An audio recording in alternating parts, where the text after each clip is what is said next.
Hi everyone, welcome to Roshni's Food and Life. എന്തൊക്കെയുണ്ട് എല്ലാവർക്കും വിശേഷങ്ങളൊക്കെ? സുഖമായിട്ടിരിക്കുന്നു എല്ലാവരും.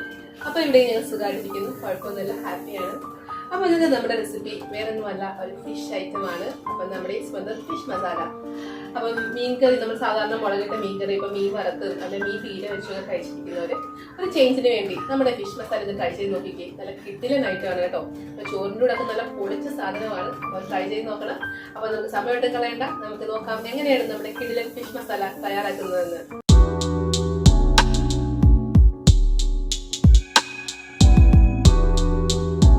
അപ്പൊ നമ്മുടെ അടിപൊളി ഫിഷ് മസാല ഉണ്ടാക്കാനുള്ള ഇൻഗ്രീഡിയൻസ് ഒക്കെ ഞാനിവിടെ റെഡിയാക്കി വെച്ചിട്ടുണ്ട്. അപ്പൊ എന്തൊക്കെയാണെന്ന് നമുക്ക് നോക്കാം. അപ്പൊ ഞാനിവിടെ ഒരു 400 ഗ്രാം മീൻ എടുത്തിട്ടുണ്ട്. അപ്പം മീൻ ഇന്നതെന്നൊരു ഇതൊന്നുമില്ല. അപ്പൊ നിങ്ങൾക്ക് ഇഷ്ടമുള്ള ഏത് മീൻ വേണമെങ്കിലും യൂസ് ചെയ്യാം. ഞാനൊരു 400 ഗ്രാം മീൻ എടുത്തിട്ടുണ്ട്. ഞാൻ പീസ് മീനാണ് കേട്ടോ ഇവിടെ യൂസ് ചെയ്യുന്നത്. അപ്പൊ നിങ്ങളുടെ കയ്യിൽ ഏത് മീനാണോ ഉള്ളത് അത് വെച്ച് നമുക്ക് ഫിഷ് മസാല ഉണ്ടാക്കാവുന്നതാണ്. അപ്പൊ നമ്മുടെ മസാല ഉണ്ടാക്കി എടുക്കാനായിട്ട് ഞാനിവിടെ ഉള്ളി എടുത്തിട്ടുണ്ട്. നമ്മുടെ സവാളയാണ് എടുത്തത്. അപ്പം സവാള ഞാൻ 2 മീഡിയം സവാള ചെറുതായിട്ട് കൊത്തി അരിഞ്ഞെടുത്തിട്ടുണ്ട്. ഇഞ്ചിയും വെളുത്തുള്ളിയും പേസ്റ്റ്, ഒരു മീഡിയം സൈസ് ഇഞ്ചിയും ഒരു 6 അല്ലി വെളുത്തുള്ളിയും കൂടെ നന്നായിട്ട് ചതച്ചെടുത്തിട്ടുണ്ട്. പിന്നെ 2 പച്ചമുളക് ചേർക്കുന്നുണ്ട്. തക്കാളി ഒരു മീഡിയം സൈസ് തക്കാളി കേട്ടോ, ഒരു ചെറുതായിട്ട് ചെറിയ ചെറിയ ക്യൂബ്സ് ആയിട്ട് അരിഞ്ഞെടുത്തിട്ടുണ്ട്. പിന്നെ പൊടികൾ എന്ന് പറയുമ്പോൾ ഞാനിവിടെ മുളക് പൊടി, മല്ലിപ്പൊടി, ഗരം മസാല, നമ്മുടെ കുരുമുളക് പൊടി ചേർക്കുന്നുണ്ട്. നമ്മുടെ മഞ്ഞൾപ്പൊടിയുണ്ട്. പിന്നെ ആവശ്യത്തിന് ഉപ്പ്. ഞാനിവിടെ വെളിച്ചെണ്ണയാണ് യൂസ് ചെയ്യുന്നത്. നമ്മുടെ ഇങ്ങനെ ഫിഷ് മസാലയൊക്കെ ഉണ്ടാക്കുന്ന സമയത്ത് അല്ലെങ്കിൽ നമ്മുടെ നാടൻ രീതിയിലുള്ള ഫുഡൊക്കെ ഉണ്ടാക്കുമ്പോൾ ഞാൻ എപ്പോഴും പറയാറുള്ളത് പോലെ നമ്മുടെ വെളിച്ചെണ്ണ ഇട്ടിട്ട് വേറൊരു എണ്ണയ്ക്കും അതിൽ തോപ്പിക്കാൻ പറ്റത്തില്ല എന്തായാലും. പിന്നെ ഞാൻ ലാസ്റ്റ് കുറച്ച് തേങ്ങാപ്പാൽ ഒഴിക്കുന്നുണ്ട്. അപ്പം ഒരു പ്രത്യേക ടേസ്റ്റാണ് ഇടങ്ങി നമ്മുടെ ഫിഷ് മസാലയ്ക്ക്. അപ്പം ഇത്രയും വെച്ചിട്ട് നമ്മുടെ ഫിഷ് മസാല എങ്ങനെ കിടുകിടിലം ആക്കാമെന്ന് ഞാൻ കാണിച്ചു തരാം. ആദ്യം തന്നെ നമുക്ക് നമ്മുടെ ഫിഷ് ഒന്ന് കോട്ട് ചെയ്തെടുക്കാം. ചെറുതായിട്ടൊരു മസാലയൊക്കെ പുരട്ടി കുറച്ച് നേരം നമുക്ക് മാരിനേറ്റ് ചെയ്യാൻ വെക്കണം. സോ അതിനായിട്ട് ഞാനൊരു ബൗൾ എടുത്തിട്ടുണ്ട്. ആ ബൗളിലേക്ക് നമുക്ക് മഞ്ഞൾപ്പൊടി ചേർത്ത് കൊടുക്കാം. ഞാനൊരു 1/4 ടീസ്പൂൺ മഞ്ഞൾപ്പൊടി ചേർക്കുന്നുണ്ട്. ഇതിലേക്ക് ഞാനൊരു 1 ടീസ്പൂൺ മുളക് പൊടി ചേർത്തിട്ടുണ്ട്. അതുപോലെ തന്നെ ഒരു 1/4 ടീസ്പൂൺ നമ്മുടെ കുരുമുളക് പൊടിയും ചേർക്കുന്നുണ്ട്. ഇനി നമുക്ക് വേണ്ടത് ഉപ്പാണ്. ആവശ്യത്തിന് ഉപ്പ് ചേർത്ത് കൊടുക്കാം. കുറച്ച് നമ്മുടെ മസാല കുഴയ്ക്കാൻ ആവശ്യത്തിനുള്ള വെള്ളം ഒഴിച്ചു കൊടുക്കാം. നന്നായിട്ട് മിക്സ് ചെയ്യാം. അപ്പൊ നമ്മുടെ മസാല ഞാനിവിടെ മിക്സ് ചെയ്ത് എടുത്തിട്ടുണ്ട്. അപ്പൊ ഇതിലേക്ക് നമ്മുടെ കഴുകി എടുത്ത് വെച്ചിരിക്കുന്ന മീൻ, അപ്പൊ മീൻ എന്ന് പറയുമ്പോൾ ഞാൻ വിനാഗിരിയിൽ കഴുകിയ മീനാണ് കേട്ടോ. അപ്പൊ മീൻ നമുക്ക് നമ്മുടെ മസാലയിൽ പുരട്ടി കുറച്ചു നേരം മാരിനേറ്റ് ചെയ്യാൻ വെക്കാം.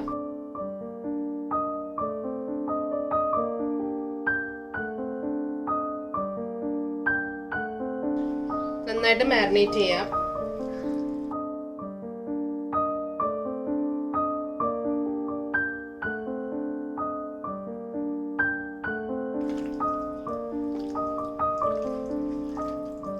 അപ്പൊ നമ്മുടെ മീൻ നന്നായിട്ട് ഞാനൊന്ന് മാരിനേറ്റ് ചെയ്തെടുത്തിട്ടുണ്ട്. നല്ല മസാലയൊക്കെ നമ്മുടെ മീനിൽ നന്നായിട്ട് കോട്ടായിട്ടുണ്ട് കേട്ടോ. അപ്പം കൈ ഉപയോഗിച്ച് തന്നെ ചെയ്യുന്നതായിരിക്കും കുറച്ചുകൂടെ നല്ലത്. കാര്യം എന്ന് വെച്ചാൽ നമ്മുടെ മീനിന്റെ എല്ലാ ഭാഗത്തും നമ്മുടെ മസാല എത്തത്തുള്ളൂ. അപ്പം അതിനുശേഷം നമുക്കൊരു അരമണിക്കൂർ നമുക്കിത് മാരിനേറ്റ് ചെയ്ത് മാറ്റി വെക്കാം. അതിനുശേഷം നമുക്കിത് വറുത്തെടുക്കണം. സോ ഞാനിവിടെ അരമണിക്കൂർ നമ്മുടെ മീൻ മാരിനേറ്റ് ചെയ്തൊക്കെ വെച്ചതിന് ശേഷം എടുത്തിട്ടുണ്ട്. നമുക്ക് ഈ മീൻ ഒന്ന് ചെറുതായിട്ടൊന്ന് വറുത്തെടുക്കണം. അതിനായിട്ട് ഞാനൊരു പാൻ ഗ്യാസ് സ്റ്റൗവിൽ വെച്ചിട്ടുണ്ട്. നമ്മുടെ പാൻ ചൂടായി കഴിയുമ്പോൾ നമുക്ക് ഇതിലേക്ക് എണ്ണ ഒഴിച്ചു കൊടുക്കാം. എണ്ണ എന്ന് പറയുമ്പോൾ ഞാൻ വെളിച്ചെണ്ണയാണ് യൂസ് ചെയ്യുന്നത്.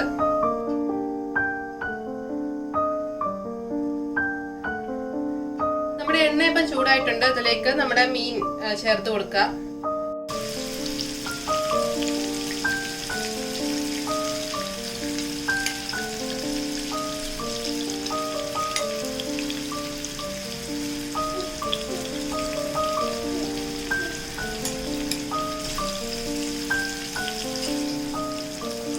അപ്പൊ നമ്മുടെ മീനിന്റെ ഒരു സൈഡ് നന്നായിട്ട് മൂത്തിട്ടുണ്ടായിരുന്നു. ഞാനപ്പോ തിരിച്ചിട്ട് കൊടുത്തിട്ടുണ്ട്. അപ്പൊ നമ്മുടെ മീൻ 2 സൈഡും നന്നായിട്ട് മൂത്തിട്ടുണ്ട്. നമുക്കിത് നമ്മുടെ പാനിൽ നിന്ന് കോരി മാറ്റാം.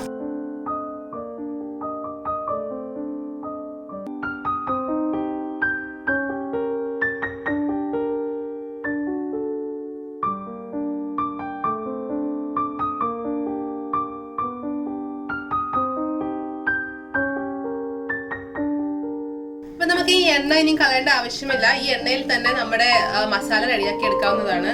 അപ്പൊ നമുക്ക് ഈ എണ്ണയിലോട്ട് ആദ്യം തന്നെ നമ്മൾ ചതച്ച് വെച്ചിരിക്കുന്ന ഇഞ്ചിയും വെളുത്തുള്ളിയും ചേർത്ത് കൊടുക്കാം.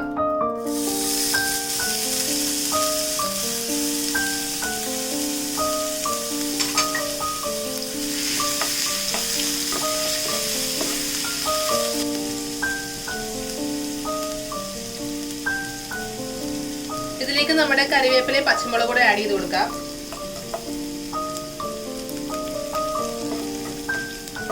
ഇനി നമുക്ക് ഇതിലേക്ക് ആഡ് ചെയ്യാനുള്ളത് നമ്മുടെ സവാളയാണ്. അപ്പൊ ഞാൻ 2 സവാള എടുത്ത് വെച്ചിട്ടുണ്ടെന്ന് പറഞ്ഞില്ലേ, അപ്പൊ സവാള അരിഞ്ഞത് ചേർത്ത് കൊടുക്കാം.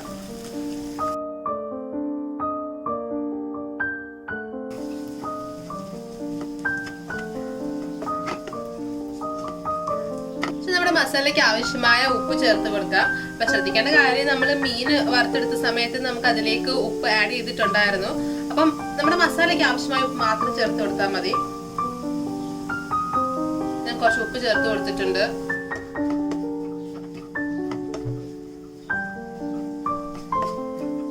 ഇനി നമ്മുടെ സവാളയൊക്കെ നന്നായിട്ട് വഴന്ന് വരണം. അത് വരെ നമുക്ക് നന്നായിട്ട് മിക്സ് ചെയ്ത് ഇളക്കി നന്നായിട്ട് വഴറ്റിയെടുക്കാം.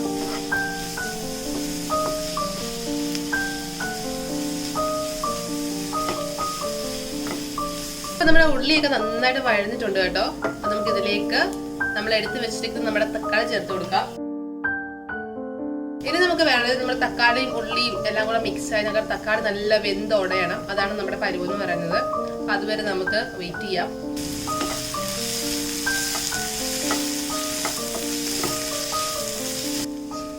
ഇനി നമുക്ക് ഇതിലേക്ക് നമ്മുടെ മസാലപ്പൊടികളൊക്കെ ചേർത്ത് കൊടുക്കാം. അപ്പം ആദ്യം തന്നെ ഞാൻ മല്ലിപ്പൊടി ചേർത്ത് കൊടുക്കുകയാണ്. അപ്പൊ ഞാനിവിടെ ഒരു 1/2 ടീസ്പൂൺ മല്ലിപ്പൊടി ചേർത്തിട്ടുണ്ട്. 1 ടീസ്പൂൺ നമ്മുടെ മുളക് പൊടി ചേർക്കുന്നുണ്ട്.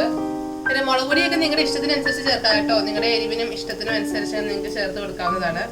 ഇനി ചേർക്കുന്നത് കുരുമുളക് പൊടിയാണ്. ഒരു 1/4 ടീസ്പൂൺ കുരുമുളക് പൊടി ചേർത്ത് കൊടുക്കുന്നുണ്ട്. ഇനി നമ്മുടെ ഗരം മസാല ചേർത്ത് കൊടുക്കാം. ഗരം മസാല എന്ന് പറയുമ്പോൾ ഒരു ടേസ്റ്റിന് വേണ്ടി നമ്മുടെ 1/4 ടീസ്പൂൺ ഗരം മസാല ചേർത്ത് കൊടുക്കുന്നുണ്ട്. നമ്മുടെ മസാലകളെല്ലാം നമ്മൾ നമ്മുടെ പാനിൽ ഇട്ടിട്ടുണ്ട്. നമ്മൾ നന്നായിട്ട് മിക്സ് ചെയ്ത് കൊടുക്കാം.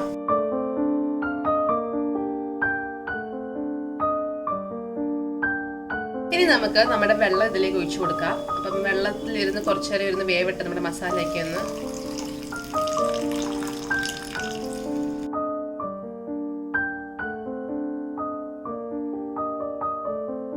അപ്പൊ നമ്മുടെ മസാല നമ്മൾ നന്നായിട്ട് തിളച്ചിട്ടുണ്ട്. ഇതിലേക്ക് നമ്മുടെ മീൻ നേരത്തെ വറുത്ത് വെച്ചിരിക്കുന്ന മീനിന്റെ പീസുകൾ ചേർത്ത് കൊടുക്കാം.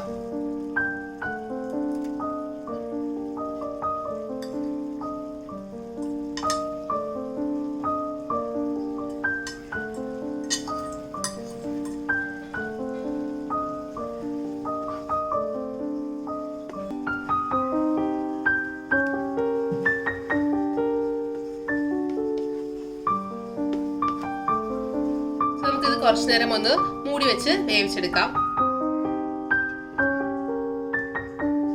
അപ്പൊ നമുക്ക് ഇനി ഇതൊന്ന് തുറന്നു നോക്കാം. നമ്മുടെ മസാലയും മീനും എല്ലാം കൂടെ നന്നായിട്ട് മിക്സ് ആയിട്ടുണ്ട്.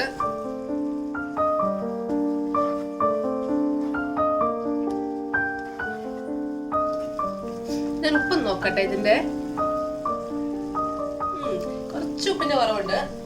കുറച്ച് ഉപ്പൂടെ ചേർത്ത് കൊടുക്കുന്നുണ്ട് കേട്ടോ. കാരണം നമ്മളിനി തേങ്ങാപ്പാൽ ഒഴിക്കുമല്ലോ. നമ്മുടെ മസാലയൊക്കെ അത്യാവശ്യം ഡ്രൈ ആയിട്ട് വന്നിട്ടുണ്ട്. അപ്പൊ നിങ്ങൾ ഭയങ്കര സ്പൈസി ആയിട്ടുള്ള ആൾക്കാരാണെങ്കിൽ ഇങ്ങനെ കഴിക്കാം കേട്ടോ. തേങ്ങാപ്പാൽ ഒഴിക്കേണ്ട ആവശ്യമില്ല. ഇങ്ങനെ കഴിക്കാനും ഭയങ്കര ടേസ്റ്റ് ആണ്. അപ്പൊ ഇങ്ങനെ കഴിക്കാം. തേങ്ങാപ്പാൽ ഒഴിച്ചെടുക്കുമ്പോൾ വേറൊരു ടേസ്റ്റ് ആണ്. അതൊരു പ്രത്യേക ടേസ്റ്റ് ആണ് കേട്ടോ. പറയാതെ ഒരു വഴിയില്ല. പാൽ ഒഴിച്ച് കഴിഞ്ഞാൽ ഒരു പ്രത്യേക ടേസ്റ്റ് ആണ്. അപ്പൊ ഇങ്ങനെ കഴിക്കേണ്ടവർക്ക് ഇങ്ങനെ കഴിക്കാം. നല്ല സ്പൈസി ആയിട്ടുള്ള കഴിക്കേണ്ട ആൾക്കാർക്ക് ഇങ്ങനെ കഴിക്കാം. അപ്പൊ ഞാൻ നമ്മുടെ നന്നായിട്ട് തിളച്ചിട്ടുണ്ട്. നന്നായിട്ട് മിക്സ് ആയിട്ടുണ്ട് എല്ലാം കൂടെ. അപ്പൊ ഞാനിത് ലോ ഫ്ലെയിമിലാക്കി വെക്കുന്നുണ്ട് കേട്ടോ. നമ്മുടെ പാൽ ഒഴിക്കാൻ പോവാണ്. അപ്പൊ ഞാനിവിടെ തേങ്ങാപ്പാൽ കുറേശ്ശെ ഒഴിച്ചു കൊടുക്കുകയാണ്.